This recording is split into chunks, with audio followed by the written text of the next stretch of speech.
Opinião então do pessoal da UNB, né? Bastante distintas, até o pessoal com opiniões bem concisas. Mas a gente também, talvez para encerrar, talvez a última coisa que a gente pode falar é, então, o que essas verdades trouxeram pra gente? Essas verdades, né, que foram desse esclarecimento de ambas as partes. O que já aconteceu, o que já mudou, o que ainda pode mudar, né? Talvez depois a gente pode pensar o que as outras emissoras que não estão diretamente ligadas a essa briga, né? O que elas estão tirando de vantagem nisso ou não? Bem, eu queria mostrar com alguns dados de audiência aqui que a opinião do público, ele pode ter se revoltado, mas o canal ele não trocou, né? Eu queria falar da audiência do último capítulo da novela, que foi pouco depois dessa briga Globo e Record, e ele teve 54 pontos de média de audiência, pico de 58,6. O Jornal Nacional, depois do dia 7 de setembro, 42,4 pontos de média, com audiência maior do que o do dia da morte do Michael Jackson e da comemoração de aniversário do Jornal Nacional, tá? Com um novo cenário e tal. E o Jornal da Record teve queda na audiência. Perdeu ainda mais Ibope, só tá com média 7 e diminuiu ainda mais desde que trocou o horário para as 20 horas, né? Competindo ali diretamente com o Jornal Nacional, diminuiu também. Só complementando o que você falou também, é interessante que assim que acabou o programa Fazenda, né, que é um reality show baseado mais ou menos naqueles moldes dos reality shows que a gente conhece da Globo, né, só que de um modo um pouco diferente, é interessante como a audiência caiu em 20%. Depois que finalizou, depois que acabou a Fazenda. E aí essa audiência passou um pouco para os programas de manhã e durante a tarde, que eram programas que retomavam o programa Fazenda, e faziam um jogo com os participantes, né, e tudo isso. Gente, eu queria até retomar um ponto do entrevistado para dizer o que isso influenciou na vida do telespectador. Entrevistados disseram, né, aqui na UNB, que isso não vai mudar nada para eles, que eles vão continuar vendo do mesmo jeito a Globo ou a Record. Alguns disseram que não vou mais ver a Globo, não vou mais ver a Record. E alguns disseram que nem querem ver essa briga, sabe? Não querem nem saber, nem se interessam. Então, assim, o que isso trouxe de bom, ruim pro telespectador? Isso vai mudar alguma coisa neles? Vocês acham que isso vai mudar na maioria? Olha, eu acredito que, só pra falar aqui bem rapidinho, pro telespectador, talvez não represente grande mudança, porque na verdade as duas emissoras elas estão trazendo mais do mesmo, né? A Record ela vem na cola da Rede Globo, ela está copiando o modelo. Então, quando a gente para pensar se tem uma diferenciação aí entre o público, para o público, não tem, né? Então, por que ele vai deixar de assistir a Globo, sendo que a Record está apresentando a mesma coisa, né? Ou por que, enfim, ele vai deixar de assistir a Record para assistir a Rede Globo, sendo que a Globo está apresentando a mesma coisa, a mesma notícia, o mesmo formato de telejornal, o mesmo reality show, só que temáticas diferentes. Quer dizer, não tem diferenciação? Acho que talvez tenha diferenciação sim quando a gente fala em outras empresas, né? Em outras emissoras. Será que o público que se cansou, no caso do entrevistado que falou que não quer ver essa briga, será que ele está mudando, está direcionando a audiência dele para uma outra coisa? Para um outro programa que não mostre essa briga? Então a gente tem que pensar nisso. Né? Só para complementar o que ela disse, eu queria falar de outras coisas, os pontos que a Record está fazendo muito parecido com a Globo, que é o Record News, né, canal fechado 24 horas, e a estreia do portal R7, agora no dia 27 de setembro, que eu me pergunto por que até o nome é parecido, né? Pra quem não sabe, R7, o portal disso da Globo se chama G1. G1. Não, eu só queria retomar a questão da cultura, né, o fator cultural, porque é interessante que são dados do fonte do Ibope da TV, um site, né, que lida com esse tipo de assunto. É interessante como a maior audiência da Record se concentra em locais onde existem mais templos da Igreja Universal.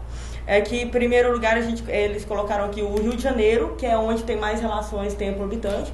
E, em segundo lugar, interessante, que é o Distrito Federal, que é a terceira maior audiência e é a segunda cidade onde tem mais templos. Relação templo-habitante, né? É interessante. ver como existe sim esse fator cultural influenciando. Só para falar, a gente pensou numa vantagem ou desvantagem do ponto de vista do telespectador.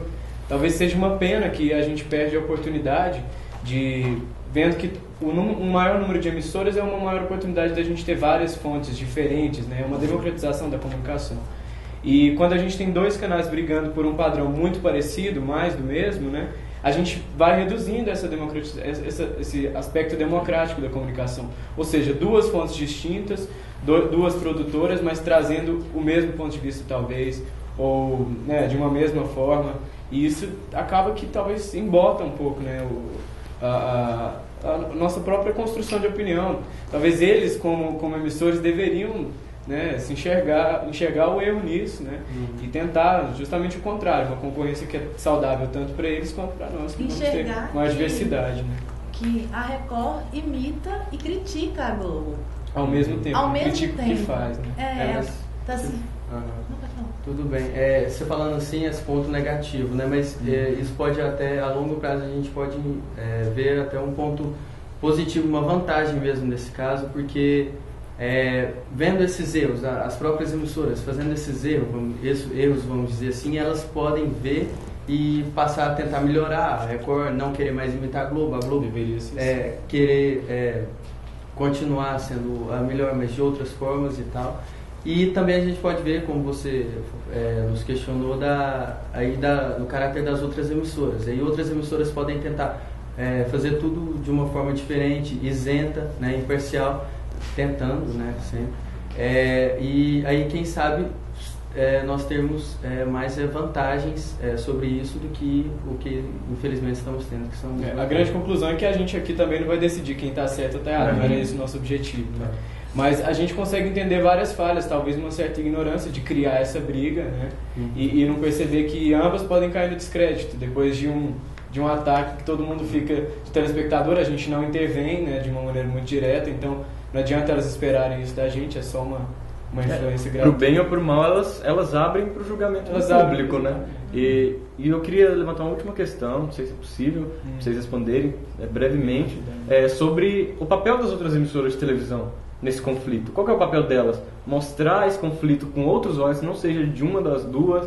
O papel ficar... ter descrição quanto a isso. Qual o papel das outras emissoras de TV, do SBT, da Bandeirantes, das outras emissoras de TV abertas, com concessões públicas? As outras emissoras, elas não abordaram muito. A Record, nessa reportagem que ela passou, respondendo à Globo, ela fez um gráfico que mostrava que a Globo falou 10 minutos e as outras falaram muito pouco. Então, as outras, elas estão se distanciando, elas não querem tomar partido na briga.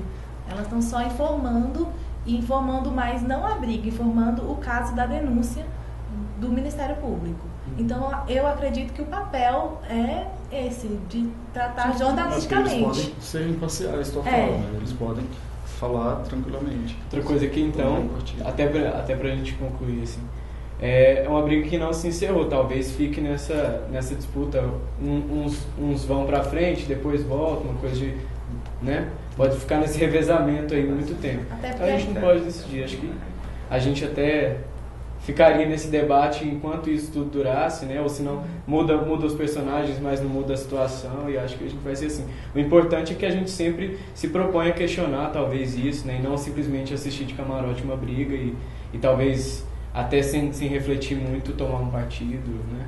Acho legal, acho que principalmente esse tempo foi bem legal pra gente ver isso. Pois é, então a gente termina aqui o nosso debate, né, o SOS Imprensa de Olho na Mídia, e a gente tem um site também o blog, que é www.sosinterativo.blogspot.com, e também é bom colocar que essas questões que a gente discutiu aqui, da questão da concessão pública, né, todos esses assuntos vão ser discutidos no final do ano na Conferência Nacional de Comunicação, que vai ser aqui em Brasília, né, outros assuntos de comunicação com certeza também vão estar em pauta. E é isso, nós somos o SOS Imprensa, um projeto de extensão da Faculdade de Comunicação da Universidade de Brasília. Obrigado.